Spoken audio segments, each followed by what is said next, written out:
Salutations, Shades, and welcome back to your one-stop shop for all things strange and unusual, Talking with Shadows, the conversation everyone has, but no one wants to admit to. Here with your hosts, Vic Waitley. And Marcus D. And kicking right off the bat, what we're going to do is we're going to give a big shout out to our two newest patron supporters. New patrons! Chill7509 and Killer Turnus.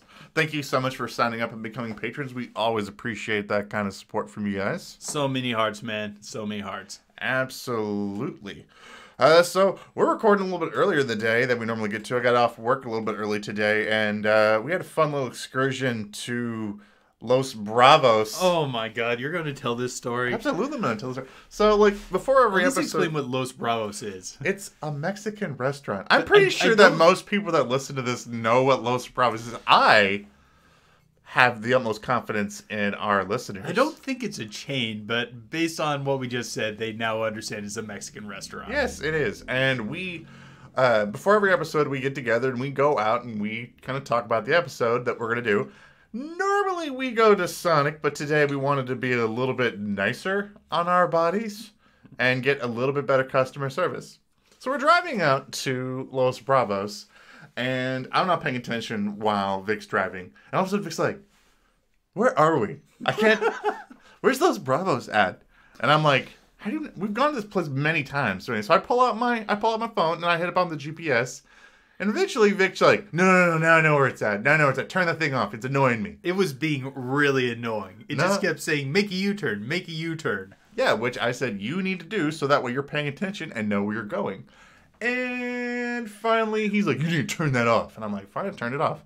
And he pulls into a restaurant and immediately he gets out. And I'm like, no, you go ahead. You go ahead. I got to make a phone call. I'm going to wait. I'm going to take a moment here. And then Vic just gets out of the car, takes like 2 steps, and then just stops.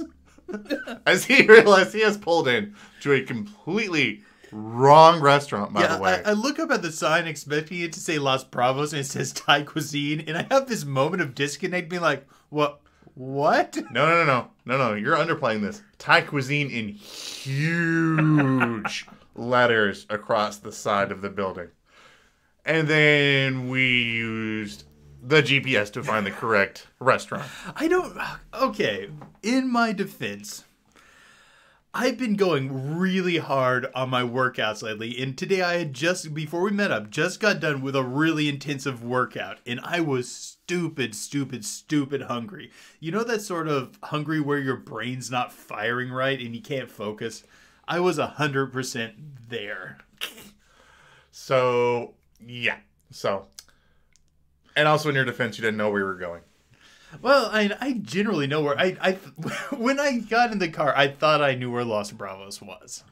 Apparently, I did not. And also in your defense, too, I'm also moving a little bit slower today because I just got the second COVID vaccine, like, yesterday. So I'm going at about a snail's pace today. Ooh. But I'm still super glad that I got it, so... He has not stopped complaining about that shot since I picked him up. I feel like a truck ran me over, man. I'd still get it again in a heartbeat, but... And then I proceeded to lock myself out of the house today when I stepped out of the house and have Vic come pick me up. It's okay, man. I got your back. But we're super excited to be back in the studio recording today because I have no other option until my wife gets home from work. So I'm like, we're going to record an episode today. We're going to go ahead and record this episode. If you guys haven't already, go check out the last 2 episodes that we did. Betty and Barney Hill abduction story, the OG of alien abduction stories, as well as the bonus episode that we put up for you guys just because we guys love you that much. That was a really fun one. Yes, where we talk about the Men in Black with Johnny Smith. And drink the worst beers we can find. They were awful. I was hoping for something really bad. Mine was only okay, but you can get a full review of them. Yeah, and if you listen to it. And then again, maybe how I'm feeling is probably not related to the vaccine. It's just related to how awful that beer was. That's why I'm skipping drinking today. I'm still recovering from my King Cobra. Yeah, I'm drinking Diet Coke today. And I'm drinking Coke Zero. Because we bougie like that. Super exciting. Because we're bougie like that, real pinky. But again, also super excited because this weekend, guys, we are heading to Cave City to investigate Mammoth Cave Baptist Church in the Mammoth Cave National Park. We're going to be going there with Ricardo Bruckman from Mount Vernon Paranormal. Super, super excited. Oh, yeah, it's been a while since we've been able to get you out in the field. No, I know. So, because I already had that. Well, normally I go to an anime convention because I'm cool like that, guys. Every March. And this year, again, for COVID, it's canceled. So I'm like, I have this weekend off. You have this weekend off. So does Ricky. Let's go on an investigation. So we're going to be heading to Cave City to investigate this church. We're going to be there for 2 days. We're going to get some awesome footage. And we're going to record an episode off-site where we're going to talk alien abductions with Ricardo Bruckman as well. And we'll be recording it in a haunted hotel. That's true. But going over some of the comments that we had from... We'll do the Betty and Barney Hill. We won't do the one with Johnny Smith yet because it's only been up for a day. But the ones from the Betty and Barney Hill episode... Casey Hill says, wouldn't DNA simply be the genetic code of a living entity? Why wouldn't there be some non-Earth equivalent? Which there was a funny reply, by the way, from somebody named Jeremy Young that said, I agree with you, but maybe we shouldn't expect DNA expertise from guys making videos while drinking so early in the morning. Fun listening, though. Shots fired. Okay. First, to address the first statement, yes, I would agree that if biological life on other planets works at all like life on Earth, which it likely would follow a similar pathing, I would say they would have a equivalent of DNA.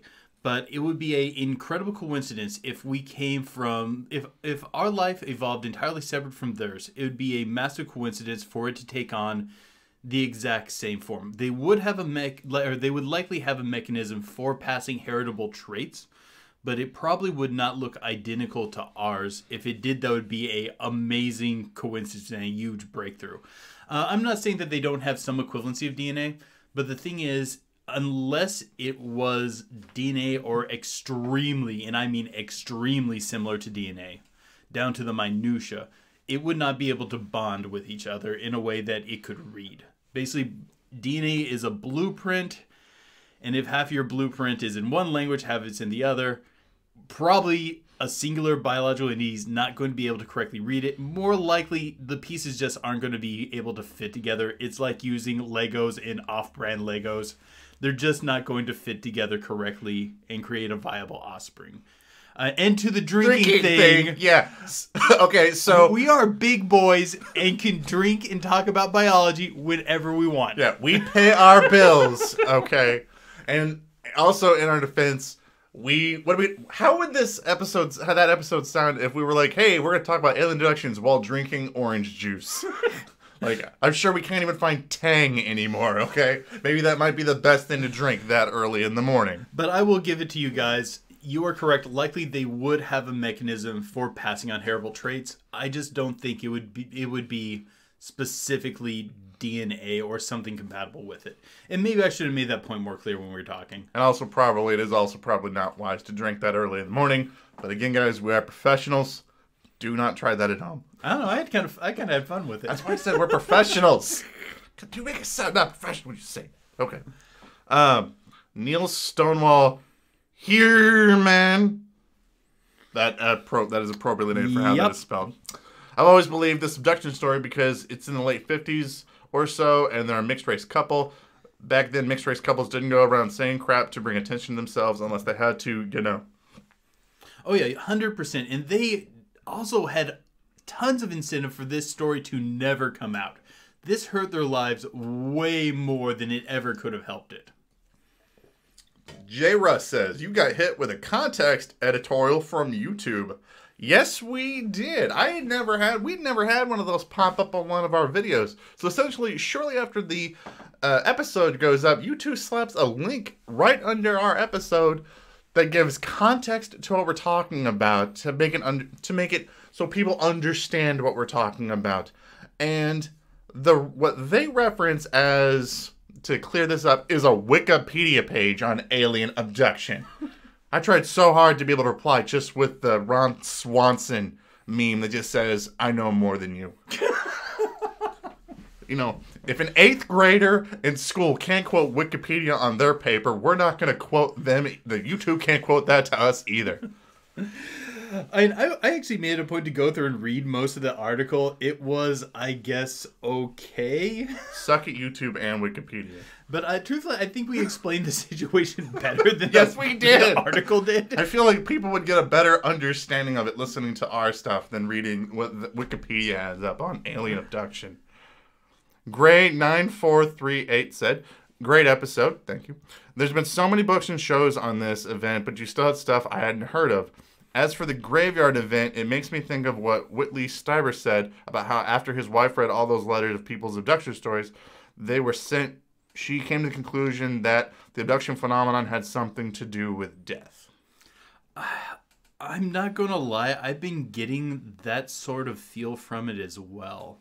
Especially with there being some very obscure subtextual references to alchemy along with it. Well, I think so too. I think at the same time also, if you really are the guys that this is happening because aliens are trying to like understand human biology, death's part of that biology. So, I mean, I think that's going to happen if that's really what they're going to be investigating. Nighthawk, patron, thank you by the way. I am always super skeptical about anything involving hypnotherapy. The human brain is terrible at preserving memories and can easily be coaxed into forming false memories, whether intentionally or not. It's for this reason that the results of hypnotherapy are not accepted as evidence in court. Another big detail that bugs me about it is that their aliens were so keen on erasing any evidence, then why did they let Betty keep some memories? They obviously can completely erase memory as well as they did with Barney, so why not do the same with Betty too? It just doesn't make any sense that they would completely erase her memory. Wouldn't completely erase her memory if they were worried about evidence of aliens' existence. Okay, I can give a little bit of context that I don't think we got to go into in the show on that one. When I was reading Captured, they talk a little bit why Betty's were more easy to recover and seeped into her subconscious, and Barney didn't. It's because when they started to take Barney out of the car, he originally was fighting very hard and then had that moment of realizing he cannot stop it. And at that point, he just totally gave in. And when he did that total give in thing, supposedly at least, what happened is that made it so it took a strong hold.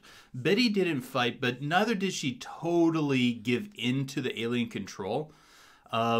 Everything she did was kind of on her terms, like when they were trying to get her on board the ship.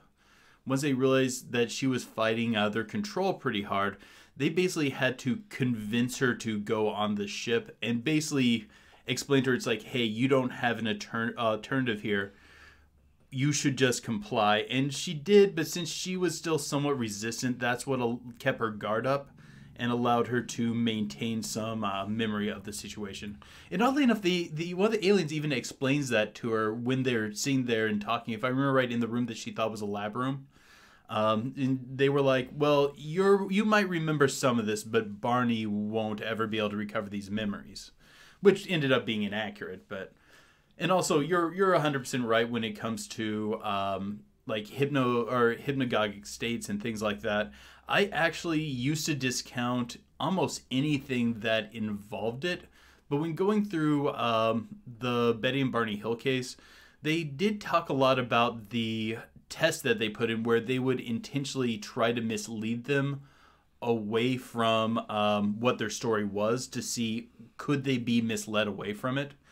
And they pretty much always would go, they would be like, maybe it wasn't this, maybe it was this other thing. And when they would try to stray them from the what they felt was the truth, they would always say, no, it wasn't like that. It was like this. I'm not saying that that means that it couldn't be faked, but that was a lot more controls than I really expected to have. And often when it comes to abduction cases, a lot of times people are working with hypnotists. They were actually working with a psychiatrist that was specially trained in recovering memories lost to PTSD. And I think that lends maybe a little bit of credibility to it as well. And at the same time, too, why one would remember something and maybe not the other, you have to also take into consideration that, like, every human being is different. You know, our brain chemistries are not all the same. Whether you look at hypnotherapy or you look at anesthesia, like how that works. Different people, some people can't be hypnotized. Some people can be super easily hypnotized. Some people require a certain amount of anesthesia. Some people require an intense amount of anesthesia for it to work. So it's very possible that not every single person is going to respond to the way for, say, aliens trying to change our, like, wipe our memory and whatnot. There may be some people that are, you know, more resistant to it than others. And that would explain why Betty's able to remember certain things more than Barney is. So, Marcus, have you ever been hypnotized? Okay, so in college, one time, yes, this hypnotist came to the University of Southern Indiana, and I volunteered to go up on stage. And he, like, hypnotizes, like, 15 people up on there. And I'm up there, too. I went along with the whole thing just because it was fun. I pretended to be hypnotized the entire time, just rolling with it, just because I thought it was fun. He never asked me to do anything stupid. Like, the guy had, like, at one point, really early on, he hypnotizes all of us to believe that we were the U.S. Olympic chair reorganizing team. And, like, one girl that was up there was the team captain. She was supposed to cheer us on and organize all of us. And at one point, he had a dinosaur, like a Barney dinosaur, and was convincing all of, like, not me, but because I knew it was a dinosaur, like, that he was, like, 6 feet tall and was telling everybody to shut up. I've never had any sort of hypnosis, like, actually take hold on me, and I don't know what's up with that. I even meditate, and that's supposed to make you more susceptible to hypnosis, but I don't know. I went along with it because it was fun. Maybe other people do. I have no idea. But actually, comment below if you guys have ever been hypnotized. Please, I would be very interested. Did it really work? Do you remember it? Did you go along with it like I do because it was fun? I definitely want to know that from you guys. Also, thank you so much for the question, because that let us go into part of the Betty and Barney Hill case that we just didn't get a chance to go into. And, okay, I think I'm ready to get into our topic for today. How about you? So am I. Okay. Now, how are we going to title this so YouTube doesn't immediately give us a strike? Okay, yeah, we're gonna call this episode Heartland Harvest is what we're gonna go with.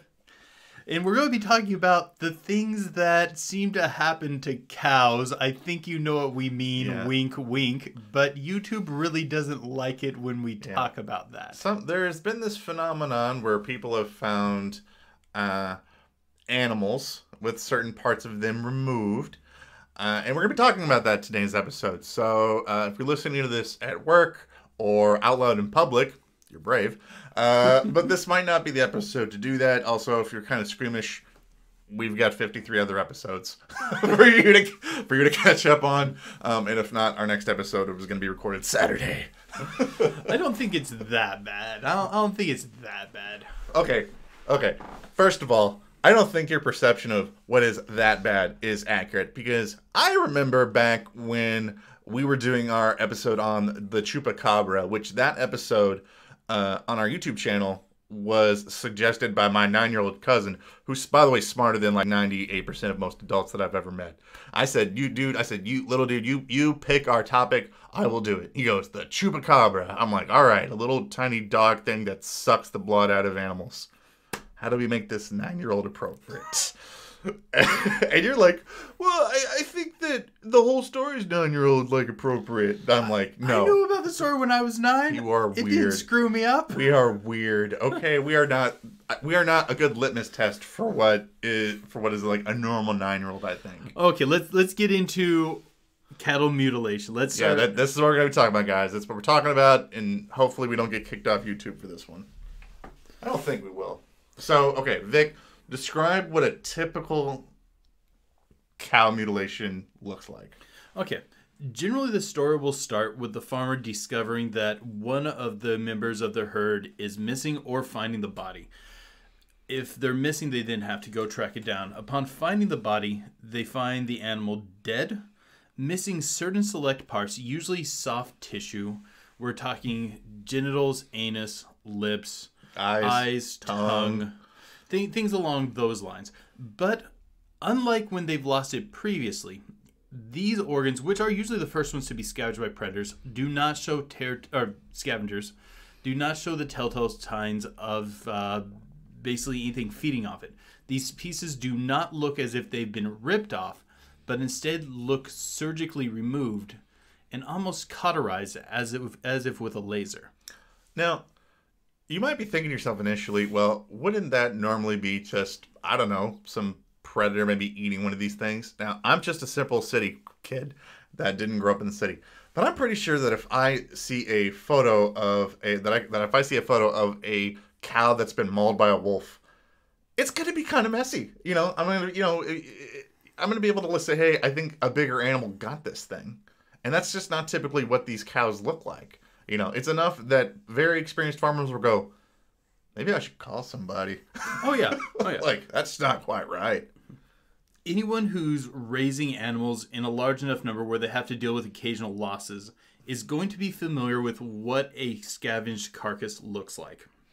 And more often than not, with many of these bodies when they're found, there's rarely any ever footprints of other animals that are found around these cows. Heck, there's rarely any signs of anything at all being around. Yeah, it's normally it's almost like they just dropped right then and there, and it happened to them right there. Something even more in many of the photographs that you'll find online of these things, there's no claw marks on any of the animals that would indicate any sort of scavenger animal or predator had gotten to one of these things. And most scavengers, when they are removing part of a corpse, they're not discerning about how they do it.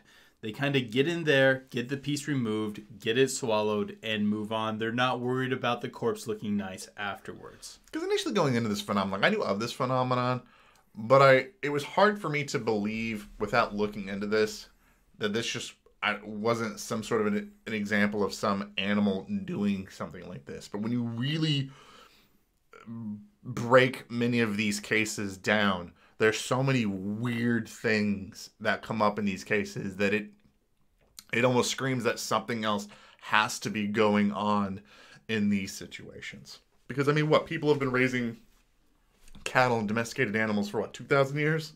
Did you just say 2,000 years? Okay, 5,000. Oh, 7,000 years. Okay, whatever. Now we're getting close. Sorry. Okay. 2,000 years. Again, vaccine. Thank you. Sorry, my bad. No, for 7,000 years, and when something's not right. It's part of the natural cycle. Something. We had right. Rome over 2,000 years ago. I apologize. I misspoke. Sorry. Yeah. Please continue. And the first thing else that I want to talk about too is this isn't even just limited to cows, but cows are the number one prime example. It's like cows are number one, and then it's a long drop to number 2 to number 10 on this list of what people will find also in this state. You can also find examples of sheep, elk, deer. What are some other ones that I found? Occasional little horses. Horses, yeah. Horses is another example of things like that too. That follow the same pattern. But primarily, I think in this episode we're going to be talking about cows because that's the number one. Far and away, it is the biggest thing. It's a very big jump in between cows and the number 2, which would probably be horses. But where do you want to start? Okay, I want to start of how long has this phenomenon been going on? Because whenever I think about a topic, again, I want to think about when can we get a list for when did this thing first start? And I was finding examples of animal harvesting that go back as far as 1600, because there was reported cases in England of massive of over 100 sheep being discovered mutilated the same way that we're describing now. And there's even other examples of cows having this happen to them in the 19th and 20th and in the 19th and 20th century as well. Interesting, because people associate with being a primarily modern occurrence. It goes back further than when it really picks up and takes off is in the 1960s, and and like a lot of stuff involved, because eventually, guys, we're going to be getting to the conversation about UFOs and aliens. We're going to get there.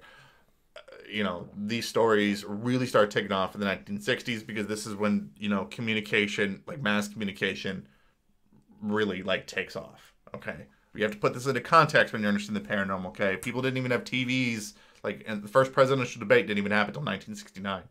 You know, like spitballing the date there, I'm pretty sure it's 69, Kennedy Nixon. So the way for people to be able to really communicate with each other, to kind of keep tabs on these things, kicks off a lot more around that time frame. So likely it pre-existed this by quite some time. Yeah. It's just people weren't communicating about it, and no one was understanding that this is something that happens to more than just them. Yeah, because again, who are you going to tell? Yeah. I mean, really. Like, you know, and, you know, like our favorite go-to guy, John Keel, was writing about these in the 1960s. I mean, right even before, like he was documenting this in his journals in 1965. And this, people don't even believe this didn't even really kick off until about 1966, with like the first major story involving it. Yeah, I first became aware of this during, I think, the late 90s, when, you know, a lot of this stuff was just starting to be publicized on TV. X-Files was on, things like that. And I think that's how I initially became aware of it. Mm-hmm. Because all through the 70s and the 80s, people were heavily investigating stories of communism, like across the United States. Like, I don't really know about outside the United States, but I definitely know here in the States that, I mean, Congress, the federal government was getting involved in order to investigate communism, because it was happening en masse, like en masse. Sorry, I'm just asking you to take that away from me. I won't stop clicking it. Okay. Sorry about that. That's fine. Okay. Do you have someplace else you want to go? Let's start there. We've established that this is something that has happened in the past before. So where do you want to go from here? I want to go. Are you ready to talk about the why or the who? I think those are the two natural places to go. Which one do you want to talk about? Let's do the who, because that's where everybody argument. That's where you'll break. That's where the meat and potatoes, I think, of this conversation is really going to be. Okay, there's a handful of primary culprits that people cite. One big one is people will cite occultic groups coming out and doing this, Satanists, other practitioners of the occult. And I know for a fact that this thought had existed for quite some time. My father used to be a ranch hand, and he did once tell me that sometimes strange things would happen to the animals. They'd die in weird ways. And he was always told that it's like Satanists coming out and doing it. He was always somewhat skeptical about that idea, but at least we can confirm that that was definitely in the mind of people at the time. Oh, absolutely. In the 1970s, like mid-1970s, late 1970s, is really when this massive satanic panic started really blooming in the United States, and people really started pointing to these communications like this is evidence of this happening. Like, so much so, like the federal government got involved and got the FBI to start investigating these communications, what was going on. Now, I saw on one of the History Channel UFO shows, I can't remember which one, where they brought out a occult specialist and to analyze the scene to see if there's anything occultic being related. I don't know what occultic traditions this guy had studied, because one of the things he says, like, oh, they take the eyes, they took the liver. I mean, there's no occultic reason for someone to do this sort of thing. And I'm like, what are you talking about? There are tons of occultic reasons for someone to take those sort of things. Like, I am a skeptic of the occultic argument. I don't think they could pull it off without leaving more trace evidence around. But at the same time, I could understand the motive of a occult group coming out and doing this. Many of the things that they are harvesting are generally important to occultic groups. He also said that it couldn't be any sort of sacrifice, because if it wasn't done on the scene, it would actually displease whatever god they were worshiping. I know. And once again, I'm like, what traditions are you talking about? There are tons of mystical traditions where it is entirely appropriate to gather these and then conduct it in a temple or within a circle or in some other ceremonial way. Heck, almost all of historical medieval magic, I'm talking about Agrippa, John Dee, tracing it back to the Middle East with the Picatrix. You go to the Key of Solomon. Almost all of these involve gathering parts of animals and then taking them somewhere to begin a occultic practice. So I don't know what this guy's talking about. He claims that it's not a thing, but I could definitely see the motive here. Well, I think we have to put some context here. I don't necessarily think that, if we look through history, that leaders of government are very good at understanding occult practices. Like, there's been a couple of hiccups throughout history. You know, I'm not going to name any names. Squeamish Inquisition. Where maybe there was some misunderstandings that was going on.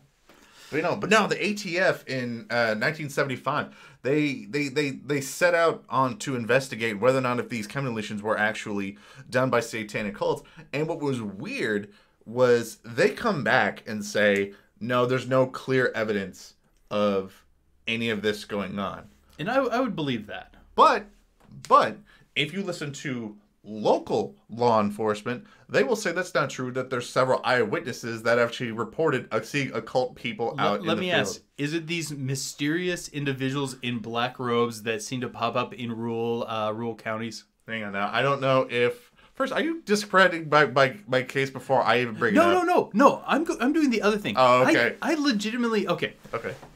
All sorts of rural areas have these accounts of people doing some sort of magical practice within their communities wearing black robes. Yes, that's very Scooby-Dooey, but I'm not going to mark this off as, oh, people in rural communities are just stupid and think there's witches. No, I grew up in a rural community. I've seen some very odd, like, I've mentioned this on air before. I have found on several trips down into the swamplands and deeper woods where someone has taken bones or parts of deer carcasses and nailed them to trees in extremely bizarre patterns. I can only assume this is likely some form of occult practice. And no, this isn't like someone hanging up deer bones to dry out. This is, whatever was going on here was clearly something different. Absolutely. Two stories that I've got for you guys. September 1975, a Forestry Service employee in Blaine County, Idaho, reported seeing a group of people in black hooded robes. Several cattle were found mutilated in the area the following day after this witness's report. October 9th, 1975, a motorist on the U.S. Highway 95 in northern Idaho in an area of frequent cow mutilation reported to police that 15 masked individuals formed a roadblock with linked arms, forcing him to turn around. I really wish they would have shared what sort of mask. Mm-hmm. Honestly, probably the details probably didn't get. Now, granted, I understand that interview practices back in the 50s and 80s are terrible. It's true. Modern forensic interviewing is, as of today, is literally the antithesis of what they did back then. However, again, I don't want to just discredit anybody's eyewitness account of what they were reporting at the time. So, because again, it's not like it's either you believe them or you don't. So, personally, I think there is occult activity that goes on out there. I don't think that it is attached to the cattle mutilation situation, but I do believe that there is occult practice going on out there that is very not on the level. Maybe they could be responsible for some, but I don't think they're responsible for the mass amount. We're doing this one. I know that we're I'm going to bring up the same argument that I'm going to bring up later when we discuss kind of like the theory that this is the government behind this. But wouldn't it just be easier for a cult like this to just have their own farm where they do this? Like, what's the point of having to sneak out to somebody else's farm in order to do this? Well, one possibility is cattle raising is expensive. Are you saying these cultists are poor? No, but I'm saying it could be a possibility that they don't possess the land or funding to create a proper cattle farm, or maybe they even lack the skills. Well, I'm going to counter argument with that as we've seen throughout, like as we've been doing this podcast, and we've discussed this at length before, that there is this huge link to occultic activity and social elites that seems to be going on. I would assume these are probably not them. But yeah, I mean, if they had the means, I don't know why they wouldn't do it unless part of it is the act of taking someone else's, which, truthfully, stipulations, my focus is really more medieval grimoires and stuff like that, less on modern occultic practices. We'd have to drag Ellie in here to get that perspective. But I don't know of a whole lot of trends where it says, yeah, you need this specific ingredient and it has to be stolen. Could you imagine how terrible of some sort of rite this would have to be? Like, most cultists generally are very, in my mind, are very skinny people, not the most toughest individual. And you're tasked with going out and having to, like, wrangle a 5,000-pound animal. Well, I mean, with the right tools they can handle, you can approach a cow in a field pretty easily. I mean, they're docile. I'm not saying you can go up and kick the bull in his testicles, but like if you're just walking up to a cow, even if you're unfamiliar with them, I mean, most of them are chill enough to just kind of let you walk up. And then if you have the right tools, you could probably end it pretty quick. Now, I know there's specialized tools for killing cows quickly. The farm I grew up on was not a cattle farm. What I know about cattle farms comes from like stories my dad told me, and cattle farms from some of the people who lived around me. Mm. I mean, and if you look at state investigations in New Mexico, many of the cases that they had there actually had like even toxicology reports that came back that showed evidence in many of these cow mutilations that the cows had tranquilizers and anticoagulants like in their bodies at the time whenever this happened. Which is interesting because with the tools that we have, I kind of figure you don't really necessarily need a tranquilizer. Tranquilizers are for animals when you need to take something out of them and you want the animal to survive. I really don't think a occultist is going to really be that worried about it when they're obviously going to be removing things. Like in many cases, the heart's missing. If you're going to be removing the heart, why use a tranquilizer instead of just going, unless you need them alive when you take it out. Like if you're doing this for like, say like maybe if you want to transplant it and you don't want any form of cellular death to occur. Or minimize cellular death, I should say it that way. I think one of the most frustrating things for me when investigating this topic is when it's within the paranormal. You want to know the why, right? You guys want to know the why. Why are things doing this? Yeah, we're going to get to those theories here in a second. If you look at many of the reports of like the toxicology reports from many of these animals that get ran, you know, what's there, what's not, like what's not there, like not there, these chemical compositions across the board, they're different. I know that I even talked about just in New Mexico, like some of them finding tranquilizers, but like all across this whole topic, it's not consistent. And that's one of the most, that's strange to me that you'll see stuff with like different vitamin deficiencies in different ones of these. You'll find different you'll find different metals that are found on some of these, that are on some of these animals.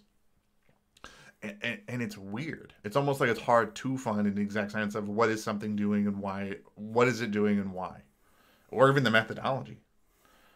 Who you want to move on to next? Who's the next person to line up in our rogues gallery? Do we want to blame the government? Yeah, we can go ahead and blame the government for it. That's super easy. Okay. In many of these cases, people will spot black helicopters moving through the air very silently just before cattle mutilations occur. So a lot of people have assigned it to being perhaps the government doing it. And we've heard plenty of stories within the paranormal. And if you've been involved in the community for very long, I'm sure that you've heard of these fully silent black helicopters before. This is probably not a new idea to you. So a lot of people just attribute it to them. In the federal investigation that came down in Colorado regarding the cow mutilations, they put out their final report, and like as many of these final reports, predominantly they blamed on natural predators is what they said. But so many people critical of the government's findings in that pointed to that they ignored so many eyewitness accounts from the ranchers out in Colorado. Also, how are these natural predators getting anticoagulants and sedatives? No, so anticoagulants, maybe because I know flies and mosquitoes have some. I don't think in the amounts we're talking, but I'm clearly not a sedative. I can't say that the sedatives are found in Colorado, but they left out so many accounts of ranchers reporting seeing black helicopters right before the cow mutilations.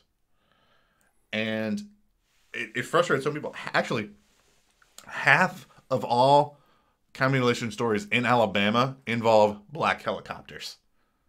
These black helicopters that come in at night very quietly, silently, even in many ranchers' reports across the country saying they've had to run from these things. They've had to flee from these things. Even Nick Redfern has had some of these black helicopter encounters. And it's so weird to me about why you would be seeing these things. I think some of it is like people's theory is that the reason about why you're not seeing like tracks around the animal is something is lifting these animals up into the air and then setting it back down. Whether it's like lifting up in the air and then they go and do it, or they take it away and bring it back, whatever, or they're just dropping it there and there. I don't know, but okay, so yeah, there's usually not tracks around. There's usually not signs of much movement at all, even to a peculiar amount where you would expect the corpse to have already attracted scavengers. But if we're talking about this as the military, are we assuming that they're lifting up? Because I know in some cases people have said that there is the only markings on the ground is kind of like this tripod-like stand sort of thing. So are we assuming that they're lifting them up and then maybe doing it in the helicopter or taking them to another facility? But my question is, if they're taken to another facility, why even return the body? Yeah, why bring it back in the first place? I mean, some people blame that the government, and occasionally I kind of get this, because if you look at the phenomenon of this, there is a huge discrepancy about what the federal government says about these mutilations versus what state governments say about these mutilations. When literally federal government be like, oh no, it's no big deal, it's just natural predators that are doing this, they're dying of diseases, and state government's going, guys, this is weird, this is just not okay. I feel that almost lends credence to this is something to do with the government and they're hiding it on a certain level. But why, like, I go back to the point that I made with the cultists, and I think it's even stronger to the federal government. The federal government owns hundreds of miles of private land and has way more money than anybody would. Why on earth would they need to go to a person's private ranch and take one of these things? They could do it themselves. Ah, but you've activated my trap card. Nerd. Okay. The thing is, one possibility isn't that it can be any cow. Perhaps they're taking samples of a cross section where it wouldn't be important for... It wouldn't help them if they're just raising their own cows. They need a cross-section of the cows that might be going to market, because perhaps they're testing for something that they don't want us to know about. They could easily buy these cows from any one of these markets. They could easily do that. But they want to test it before it could even go to market. I think they have the tools and the ability probably even now, because this still happens now, they have the tools to be able to do this with this. They don't need to mutilate these cows. I believe any technology that they would need to be able to do to investigate these things, they have that now. And it still happens. What if it's a prion? What's a prion? Okay, this is not something I know a whole lot about. Truthfully, guys, I'm hoping I'm using my terms correctly. Prions are like viruses, if viruses could be immensely smaller.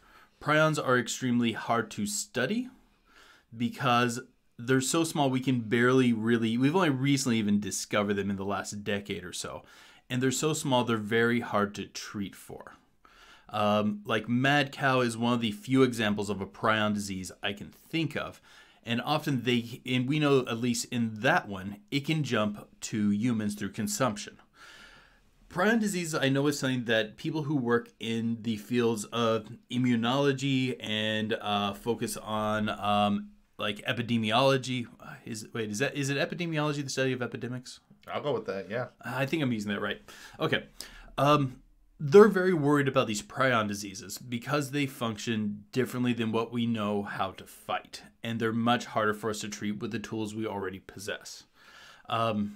They're kind of scary because they're so small, we have a hard time really understanding how to do anything about them. One of the things I wonder is if there's a prion disease or something like that out there that they don't want us to know about, because they don't want to cause a panic, and they're going through and testing cross sections of of what's going to become our food source to make sure it doesn't get in there. Because you could test a whole herd by checking just one if it's a contagious enough disease. Prions are actually so alien, many people, and I don't mean alien as extraterrestrial, just being so strange, that many people hesitate to even necessarily call it life, just saying that it's this strange protein. So that's one possibility of why they couldn't just farm this themselves. I think that you're right in that they are looking for something in particular, or they needed like specific cows. But at that, I'm not 100% sold on this theory. That's just a possibility. I think there is something special about the particular cows that are being picked. I was reading a research paper, and it was talking about a gentleman by the name of Dr. Howard Burgess, who was investigating cow mutilations on the Apache Indian Reservation. And while he was investigating there, and he was checking these cows, he found that a couple of the cows actually had been marked with a substance that popped up on a fluorescent light. It had been popped up on their back. And when they removed it and they sent it off to a lab to be evaluated, like while they're looking at it, the fluorescent light part, it turns off. Like it just vanishes, or something happened where it no longer comes up on ultraviolet light. Okay, there goes my theory, because what I was going to say was perhaps this is a unique form of branding that had been used. Maybe not even by the owner that currently had the cow. Maybe it was from a previous owner. And I know, but that wouldn't vanish. No, I don't think that. I don't think you're entirely wrong. There's a lot of people in this field that when they look at this phenomenon, they think it has to be something about these particular cows that people are looking at. You talk about that crappy occult expert that one team brought in, because you're referencing one of the episodes on the History Channel when they were talking about this, because I saw the same one. In that same episode, they also were talking to a rancher that had found like precious metal in the head of the cow that also moved. That made them think that some sort of tracker or something was in the ear of one of these cows and it moved. Yeah, and that reminded me of, I actually wasn't going to bring this part up, but that reminded me of a old show that I was watching years ago. I wouldn't even remember the name, but where a doctor is operating on a man who has what he believes to be an alien implant. And while he's trying to remove it, he's having a hard time getting a hold of it. He even says it's almost like this is trying to move away from me. It's like it's trying to get out of my grasp. And that's something that's probably another topic too that we're going to be talking a lot more about too. People like having these implants in them and stuff. I think that something could be to the idea of that these particular cows are being marked for some reason. But again, it's weird because when you look at that theory as compared to using like a substance that pops up on fluorescent lights, it seems like it's for the same thing, but it's for two different methods. And I'm almost at a loss for words, because I think it makes it harder for the who and the why, you know. Like a few days ago when we were doing the Men in Black topic, you had brought up a idea to us. And you said, can you think of any other phenomena where humans and the paranormal are both trying to do the same thing? And I almost get that sort of feel from cattle mutilation as well. Because even if you don't buy the government or the human involvement, we still have to explain the black helicopters. Now, perhaps they're screen memories. Perhaps they're there to try to fight off the extraterrestrials. Maybe there is an explanation that would mean that they're there, but not specifically for harvesting. And if you talking about the idea that these things are aliens, that it's some sort of extraterrestrial thing, people have been speculating that about these cow mutilations because many times when people see these things, they not only see UFOs, they not only see black helicopters, they see UFOs at the same time. So many reports come, people that'll say they'll see strange lights in the sky, cigar-shaped objects. I could throw particular examples at you guys, but again, there's just so many that just run the gamut at the same time as these cow mutilations. And you'll find stories there was a particular story where a woman was talking about a cow that she had found, and there was like triangular indents in the ground near the cow, and like two bushes were flattened, which was very similar to the Rendlesham Forest UFO, where they found triangular indentions in the ground. because many people speculate like the only way that like you had to use some sort of bizarre technology to levitate these things off the grounds and drop them from a high altitude, because many of these cows are also found with like broken legs. Yep. like they've just been dropped somewhere. What do we want to talk about next? Why? Well, don't we have some more rogues to line up for our gallery? No. Okay. The other example that you could do is you could just say these are just sadistic people just doing these for the sake of just being sadistic. Okay, that one I did not research, so no. I will let you enlighten me on that. Absolutely. So the theory goes is that this is just human behavior. Like if you think about most serial killers and how they operate, many of them began with torturing animals when they were kids, right?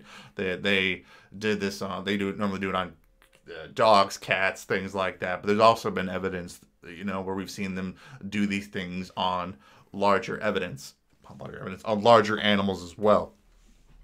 Going back to the federal investigation that happened in New Mexico in 1979, the federal government came in. They investigated cow mutilations again. They tried to claim that this was just a natural animal that was doing these to these animals, and that it's not anything that's out there. This New York State patrolman, Gabe Valdez, he came forward and he said that one of the things that he said was during this time, whenever they were investigating the cow mutilations, that they stopped in the area. That whenever the federal government came in to investigate what was going on with the cow mutilations, like they almost, like all the cases dried up. But then way north, that's where they picked up. Like almost something had moved on into the area. And also at the same time, many people will point to examples of cow mutilation that the incisions or the cuts improve over time. If you try to like connect them all together, like we like to do on the podcast. So what they'll say is, it's improving over time. It's moving around when the cops are nearby. So that has to be evidence that it's some sort of serial killer that's doing this for their own perverse pleasure. Or just anyone or thing that doesn't want to get caught. Well, yeah, but at least it's moving. It's very like criminal-esque behavior. I could see a person that whenever they think that the cops are moving in, that they can't keep doing it here, but the urge creeps up in their mind and they got to move to a new location to do this. Wouldn't this be quite a spread and require an extremely active killer? Yeah. Well, you could have a trucker. I'm not trying to throw truckers under the. I'm not trying to throw truckers under the. I'm not trying to throw truckers under the bus. But anybody who has a job that takes them across the country where they're not encountering a whole lot of the same people all the time, easily could be a person that in the 1970s, 70s and 80s here, could be under the radar doing these sorts of things. Now, granted, the fact that it's been going on for hundreds of years, I don't think it's entirely just that. I mean, this would have to be a extreme deviant subgroup of humans that we have just not discovered, and I don't think it's possible. We know more about serial killers now, and I think if there was a weird group of deviant humans that were mutilating animals, I think we would have picked it up by now. They would also have to be very skilled individuals to leave such a lack of evidence. Yeah. I don't think... Which serial killers sometimes are. Well, yeah, but again, we know a lot about how serial killers operate. We know a lot more about that mind now than what we did back in the 1970s. I think that if it was a person that was doing this, we would know about this behavior. I think one of them had got caught, something would have happened, and would have came forward. And also, I don't think that we would have seen this just massive amount of just disagreement between the state and federal government. Now, I think you were going to talk about cryptids too as a culprit. Yeah, that was another theory that I had too. Because if you look at how many of these go down, I have a real hard time believing that this is any human being that's doing this. Actually, if you remember, do you remember what was it? Was it the Iowa Dragons? The Illinois Dragons? I think they're in Iowa. I remember when we were talking about that case. I don't recall what episode, but I remember a farmer saying that he had seen one of these large flying reptilian creatures swoop down and take one of his cows. And I remember like them saying that this happens from time to time. I don't think it was a dragon. I think a dragon would be way messier and take more than that. I would almost have to blame a cryptid or something doing something like this. We're seeing learned behavior that's not being caught. We've talked so much about like winged humanoids on this channel, about like how do they feed, how could they sustain themselves. I think we've seen behavior like this where you're targeting very specific organs in other animals. Like killer whales will target great white sharks purely for their liver. Like that's what they want. Like that's their favorite thing from great white sharks, and they will hunt them down, eat that part, and then leave the body. You know, eat the liver to gain their strength. Yeah, you know. So what if this is something going on like that with some sort of a cryptid, where the cryptid particularly wants these bits of cows because they like them? And we have heard of cryptids leaving a phosphorescent mark before, like the green-clawed beast here in Evansville. Hundreds of years of evolution, them being able to learn behavior, of being able to do this behavior better, of being able to like surgically precise remove these things. And in many cases, the cow is missing its blood. So I guess this could be something that's a blood feeder and then picking off particular soft parts of the flesh, which are things that is scavenger behavior. But then the question is, do you think well, the things we're not talking about a particular culprit. Like it would have to be a cryptid that would be smart enough and dexterous enough and have the proper tool set to effectively surgically remove something. Many flying humanoids that we've described have the physical strength, I think, to probably they could take down a cow. They're described often with claws, sharp teeth. Who says they can't use tools? And I 100% believe that something like the NASA gargoyle could take down a cow with probably not a lot of effort. Coming at it from surprise, hitting it hard with that used muscular body, probably just coming down and just delivering a fatal strike would work fine. But at the same time, it's not animal behavior to surgically remove. It just would be more effective for them just to rip it out. Because the things, we're not seeing tearing on these missing organs. We're seeing very precise lines. If your goal is to feed, and assuming that we're talking about something of a more animal intellect than a human intellect, but I guess like maybe many cryptids do possess a higher intellect. And I have thrown... But the question is, why do it then? I have thrown the argument out that of like skinwalkers not being a predominantly thing in the Southwest, of it being more of a practice that is widespread across the world when it comes to like winged humanoids. And there is a cult aspect of that as well. You could easily slide that into this theory. Now I know I'm way out there, guys. I understand that. Don't get me wrong. I get that. But I have a hard time believing it's just regular dudes in hoods and robes going out to do this. I think they get caught. I don't think it's the government. They have the money and the means to do this on their own. I don't think it's aliens particularly. I think that aliens could have... The timeline to me doesn't... I don't really think that aliens would be this particular around humans and this sloppy with animals at the same time this is going on. Alien abductions are a lot more finite and crafty than these mutilations. I don't think it's the same. But why surgically remove instead of rip? Maybe it makes it easier for the practice. I don't know. Like I guess possibly. That's the thing that gets me stuck on the cryptid theory is the whole. I just don't know why go through that, because think about it like this. If they showed up and got these organs and they ripped them out, like a coyote might, then the farmer comes out and sees the corpse and go, oh crap, we lost Bessie. Obviously, she died through the sort of means that, we usually find our animals dead. Right. These are being killed in a way that the farmer's like, okay, this isn't normal. This is pretty weird. And that just strikes me as very odd for something that would be physically capable of just ripping it out and likely be easier to do this very highly suspect sort of behavior. It just... That's the question I would need to have answered before I could really move further on the cryptid idea. but we haven't talked about the number one suspect yet. What? Aliens? Aliens. No, well, yeah, that's true.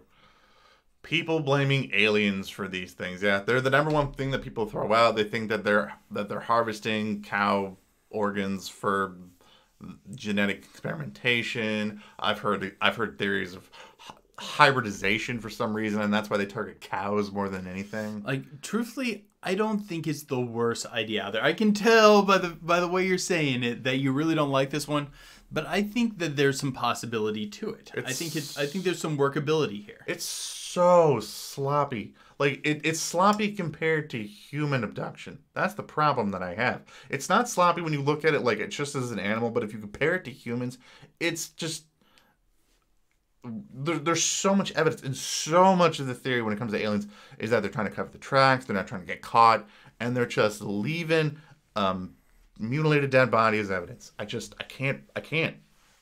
It doesn't make any sense to me. Well, one possibility would be that they don't think they need to clean it up because it's not a human.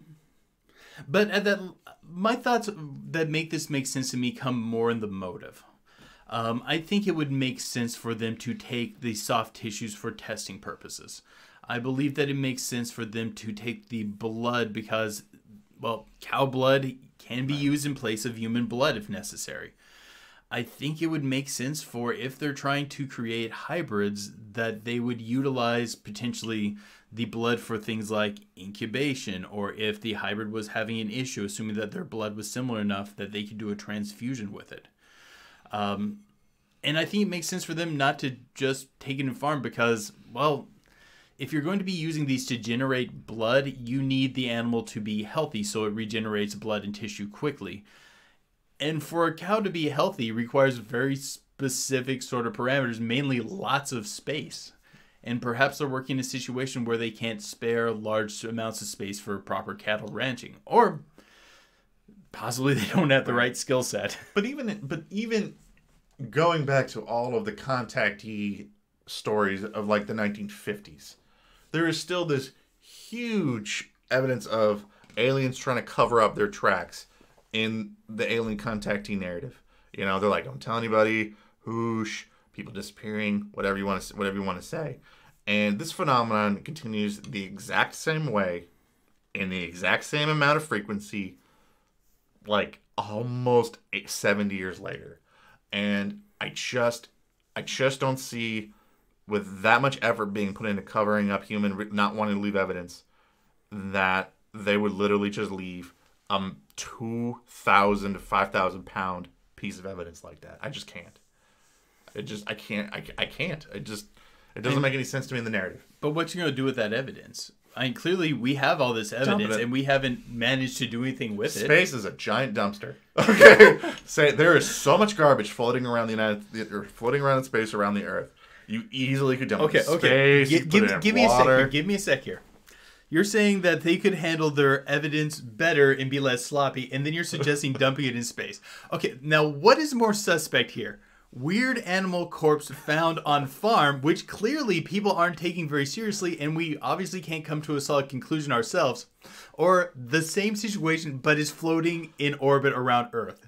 That is a big red flag that people are going to ask, why is there a cow floating around? Especially if they're doing it this often, they're going to ask, why is there a herd of cows just floating around Earth's orbit? Oh, I mean, God. sure, they're going to be sucked into the orbit eventually and burn up in the atmosphere, but then someone's going to get hit by a falling, flaming cow skull. I can just see some astronomer now, like, teaching a class, being like, all right, kids, here you can see Mars and Venus, and here's Bessie the cow flying. Make a wish on a shooting cow. But I think it's the least suspect thing to do is to just leave it, I guess. Or I guess perhaps just incinerate it so the person thinks the cow wanders off. Because here's a question. Why are if it's aliens or if it's humans doing it, if you have the means to remove the corpse, why leave the corpse? Why not dispose of it in an incinerator or something like that? Because then they'll think, oh, hey, the cow wandered off or someone stole a cow, which will get you in way less trouble than, hey, they actually did an autopsy on this cow and found sedatives.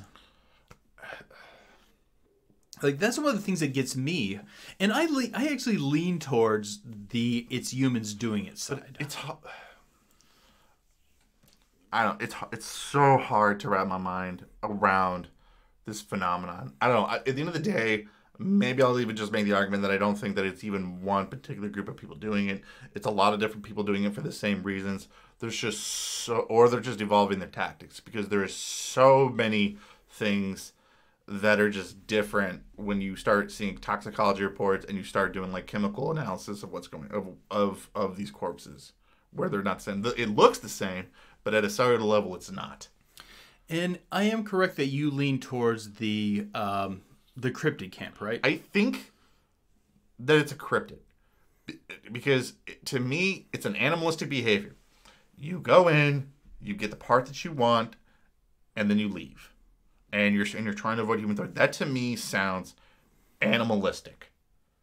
I think if there was any sort of real critical thinking skill that was going on in it, I don't think they'd leave the body. That's why I don't think that it could be cultists. I don't think it's serial killers. I don't think that it's aliens. I can't be in any of those camps. It's too sloppy. Maybe it's the snallygaster. Do you remember the snallygaster? Wait, no, not the snallygaster. What was that cryptid that we were talking about a long time ago? It had like it looked like kind of like a pterodactyl with a laser beam. Oh man, I know what you're talking about. Oh, the Van something visitor. Yeah. But the Van Meter visitor or the Van Meter monster. There you go. It's that's why people are sighting UFOs. It's just that thing shooting off its laser in the sky. And the reason why the cuts are so surgical is it's lasery. And the black helicopters are here to try to catch these horrible laser shooting pterodactyls. God, I really like doing that episode. That was such a weird cryptid. You guys should check that episode. There's a ton of like weird cryptids that we've just done. Do you think that we've done this subject justice? I think we've talked about. The only real thing that I think we haven't talked about is just natural decay. Because there's a lot of arguments of saying this is just natural decay. That as the natural decaying process happens, you will see a lot of the similar decomposition things that happen. Well, yes, soft meats rot first. Well, no, not even that. But as they bloat, they'll stretch and create these like almost precision-like cuts.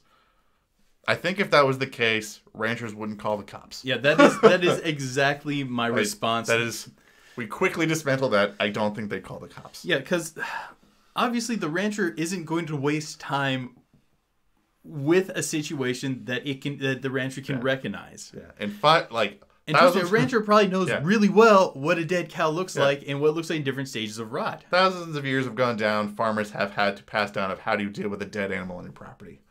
I think they know. Okay. I think we've done a fairly exhaustive. I'm pretty sure we're way over on time. So are we ready to do our thoughts? Absolutely. In the comments below, put your guys' thoughts on what you guys think this is. Do you think that it is cultists, serial killers, the government, cryptids, aliens? Where do you guys fall? Let us know in the comments below what you guys think.